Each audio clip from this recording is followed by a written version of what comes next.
right, so we're going to start off this chord study with major chords. Now, all you need for doing major chords is a knowledge of where the letters are on the piano. So, like knowing that this is C, or that this is an F, or hopefully that this is a B flat, or this is an F sharp. So if you can name the notes, that's great. And then also you need to know about half steps and whole steps. A half step, we won't do whole steps here, but a half step is just the distance from any note to the note that's closest to it. So from C, up a half step would be C sharp. So that distance is a half step. And then from C sharp to D, that would be a half step. Or from C down to B would be a half step because there's no note in between. Cool. So we've got our letters down and we've got our half steps down. Now all we need to do is build a major chord. So all we're going to do to build a major chord is take any note that we want to play the chord of. So if we want to play a C chord, we would start on a C and we're going to go up 4 half steps. So we're going to go up 1, 2, 3, 4. This is the part where most people mess up because they're going too fast. So make sure you count slowly and you don't count the note that you start on. You don't count the note that you start on. So we're going to start on a C and go up 1, 2, 3, 4. We're almost done with our major chords, actually. After that, we're going to go up 3 half steps and we're done. 1, 2, 3. This right here is a C major chord. This works with any letter. Done. That's the end of major chords. Now, let me show you a couple other little things that might help you as you try to practice these. That's a C major chord. If we want to build, let's say, a D major chord, this might get a little bit trickier because we've got some more black notes to deal with in this one. So we've got up 4 half steps, 1, 2, 3, 4, and then up 3 half steps, 1, 2, 3. This right here is a D major chord. D because we started on D, and major because we followed the pattern of root plus 4 plus 3. Cool. Now, try this one for me. This is an E flat. Go ahead and pause the video right here and see if you can build an E flat major chord. I'll wait for you. Pressing pause. Okay, so if we come back here, we should have started with this one, and then we've got up 1, 2, 3, 4 half steps, and then up 1, 2, 3. If you ended up with this, that is an E flat major chord, and that's all the notes for all the major chords that you could possibly run into from here until forever. You can build a C major chord, C sharp major chord, D, E flat, E. Now I will say that as we're naming chords, if we just say the name of the chord, we're implying that it's major. So if I'm like, play an F chord, what I really mean is play an F major chord. If I want something that's not major, I'll have to specify that, like play me an F minor chord. So if you just say the letter, then that implies that it's a major chord. So that's a G chord, that's a C chord, that's an E chord. Now, how to practice it, that's where this funky looking thing comes into play. This is called the circle of fifths. And this probably is like the best way to practice your chords, even though I don't know if this is going to be the most boring way or not. But what we would do is start on any of these letters. Let's say we're going to start on a C. And we play the C chord, and then the next chord that we're going to play is the F chord. And we're just going to go around in this direction. Play the F, and then the B flat, and then the E flat. You don't have to pay attention to any of the rest of the stuff. This is called the circle of fifths. It's a tool that we're going to use for all kinds of lessons. So for this one, all we're going to do is steal out the letter of the names of the chords, and go in that direction. So that's our C chord, and then next would be the F chord. That one right there, because transitioning between the chords is usually the hardest part. So actually playing a C chord is not that difficult once you find out all the patterns. You can do the root plus 4 plus 3, bam, I got it, cool. So now I can play a C chord. Now I've got a C chord, but I don't really have a C chord, because when a C chord comes up in a song, I'm coming from another chord.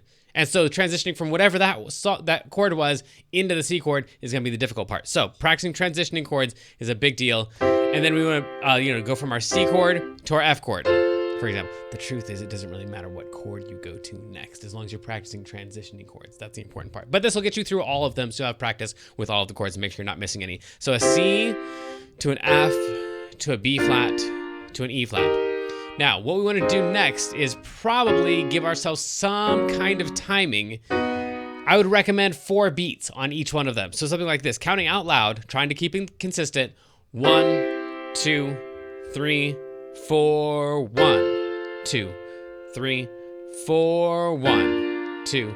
And what we don't want is to speed through the numbers because it feels too easy. 1, I'm bored. 2, 3, 4, F.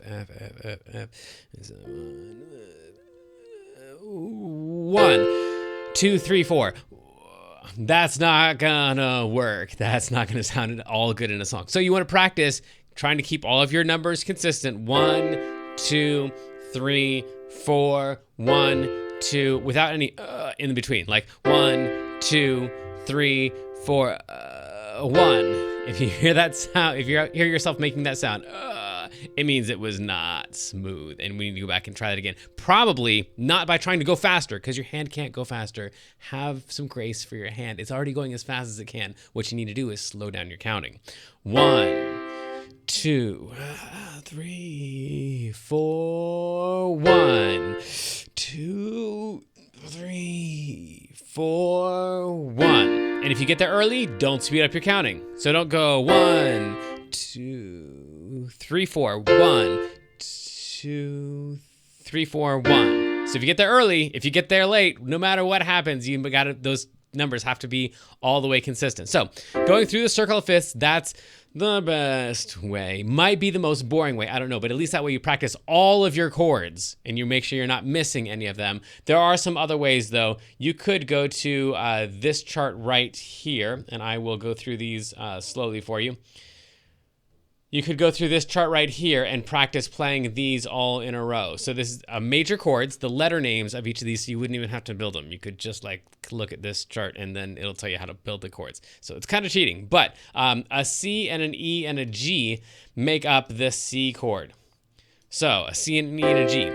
And then you could go to the next one, which is a D flat or a C sharp chord. So on a D flat or a C sharp, you're gonna be playing D flat, F, and A flat. And you could just go through these all in a row. The only danger here is that they're all going up a half step.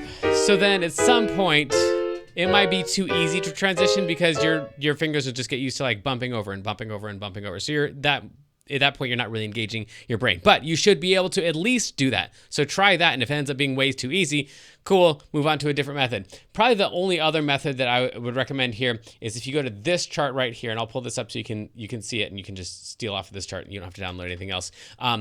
In each key, there are usually 3 major chords. And so you want to practice transitioning between those 3 because that's what's going to show up a whole lot in a lot of songs. So if a song is in the key of C, we're not going to talk about what that means right now, but if a song is in the key of C, then for the entire song, the only major chords that you'd be using are the C and the F and the G, because you can see the D has a little minus sign, that means minor. The E is also going to be minor. The A is going to be minor. The B is going to be a version of minor. So the only ones that don't have any other symbols on them are the C and the F and the G. That means that C's and F's and G's get used a lot together. So practicing between a C and an F, or an F and a C, or a G and an F, or a C and a G, all that's going to be really important. So you can go here, I would call this chord families. We got other courses just on chord families, but that would be another way to practice chords that you're probably going to use frequently in songs that you're playing. So then you could practice that in the key of C, and then you could practice in the key of D flat, and then in the key of D, and practice in all of your keys the major chords from each key.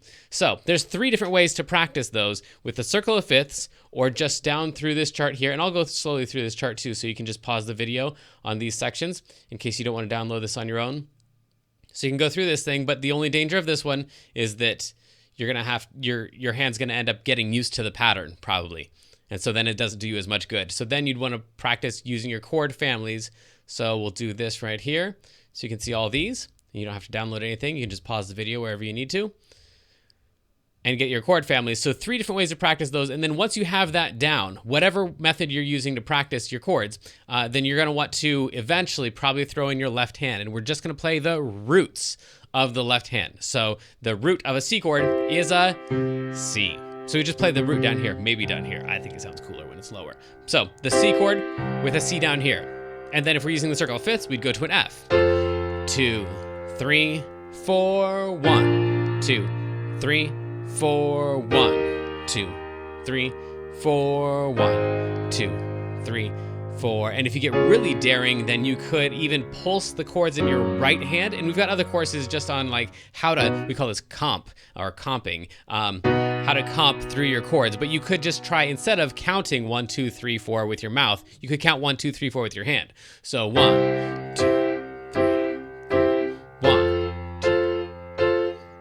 This one's a little bit more difficult because you have to transition your chords right on beat 4. So 1, 2, 3, 4, and then new chord right there. So that's a little stressful for some people because some people want to use all 4 beats to make that transition. 1, 2, 3, 4, 1. So if you need to do that, that's fine. Just count it with your mouth. You could also use a metronome. We got courses on metronomes. So lots of different options there. But the idea is practice your transitions and practice building all of the major chords because eventually you're going to use them all.